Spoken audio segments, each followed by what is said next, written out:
So everybody's heard the old saying, no more pencils, no more books, no more teachers' dirty looks. Now there's no more dirty looks because, of course, no one's camera is on. And that's because they're in virtual learning. Virtual learning is just the newest frontier of education now for children in our country since we've started to face this COVID-19 outbreak.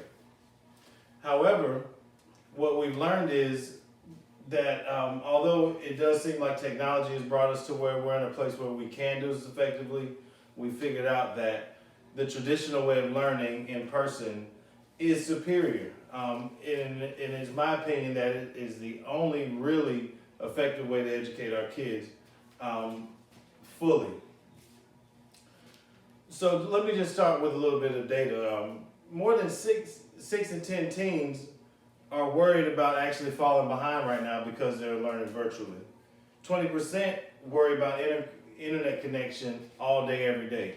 This is 27% of our teens experience anxiety about their education, even more so than they already do in a traditional classroom. Now, why this matters is one of the greatest parts of being in a classroom is the connection that you have with other people and the social atmosphere, which is a great part of learning. Well, today I want to share a story about a classroom whose experience is firsthand, and hopefully you'll understand the challenges that they face. The class I'm going to talk today about is Mr. Davis's 5th grade class. Mr. Davis's 5th grade class is in a small community in South Georgia and with a very diverse group of kids, from low-income to high-income kids. Honestly, a lot of their kids are in a district that may be mostly low-income, and they're really the kids that face the biggest challenges. This is more clear when we look at students like Luz Castillo. She's in a rural area and faces the challenge of weak internet signal from where she is. Now, although she was able to get an internet package that gave her access, because it was with the school network, she's unable to access some of the sites she needs to access to turn in her college, to turn in applications and other things she needs. Now, the reason this is important is because Luz has a sister in Mr. Davis's class who also depends on her as a babysitter during the day. That's right, guys, a babysitter. Our kids are actually at home taking care of each other's. I don't know about you, but that part is extremely worrisome. So how this affects is, one day this came to effect because Mr. Davis had a problem reaching Luz and her sister because, of course, the parents had instructed her that she would be the point of contact. Well, with no internet and no way of knowing, Mr. Davis had no way to know that Daniel, Luz's little brother, his student, had actually not been in class for over 3 days because he was ill. Now, what's scary about this is usually with this connection, you can keep track with your students and know exactly what's going on with them within a couple of days, either through maybe a neighbor or another friend in the community. With this digital divide now, we have a disconnect where even the children are more vulnerable because they don't have access to the people who they form the closest relationship with and who take care of them.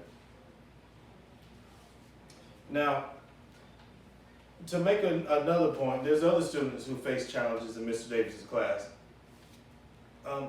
Students from broken homes and even homes with single mothers. For instance, we have little Kenny. Kenny was a student who would show up all the time when we were in school. He would show up with maybe clothes that weren't so clean. He wouldn't have materials. He'd be tired. And other times you could tell that maybe he had had a little more anxiety than other kids. What I'm saying is Kenny had all the signs of a child who was in an abusive relationship. With this virtual classroom, these kids are more vulnerable than ever.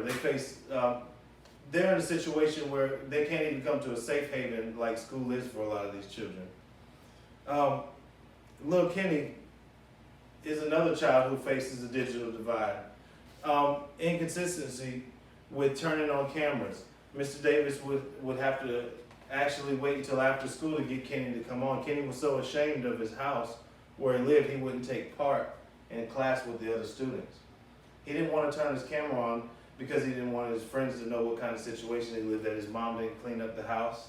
He didn't want him to hear that his dad would yell at everyone while during class. So Kenny was disconnected. He was in a terrible situation that the school could have maybe helped with had he been in the classroom. And finally, we want to talk about Mr. Davis. Mr. Davis is a veteran teacher who's been working with fifth graders for years and years, most of his career. Mr. Davis specializes in reading disabilities and speech disabilities. Two very important things to work in person with. See, the problem is with kids with the reading disability is they may not be able to work in a device by themselves at home because they can't read the commands. See, these kids who needed to be in person the most were cut off the fastest by this digital and virtual environment. For a professional like Mr. Davis, it limits his effectiveness. You see, logically, you want a teacher to be able to use all of his abilities. And in this instance, we limited him. Mr. Davis not only had to adjust to work with virtual kids, but even his kids who were able to come to school in class, well, they have to work on a virtual platform because we have to work in a way that's fair for everyone. Because, of course, we decided a long time ago that separate but equal was not legal in our country. There's no way that we can have these kids at home and kids in the classroom and say that they're having the same education. It's just not true. So guys, I appeal to you today to consider, to help your communities come up with new ways to get kids in class and develop faster this virtual learning if we have to do it, but to realize that the really truly only option that we should consider is an in-person option for school. Thank you.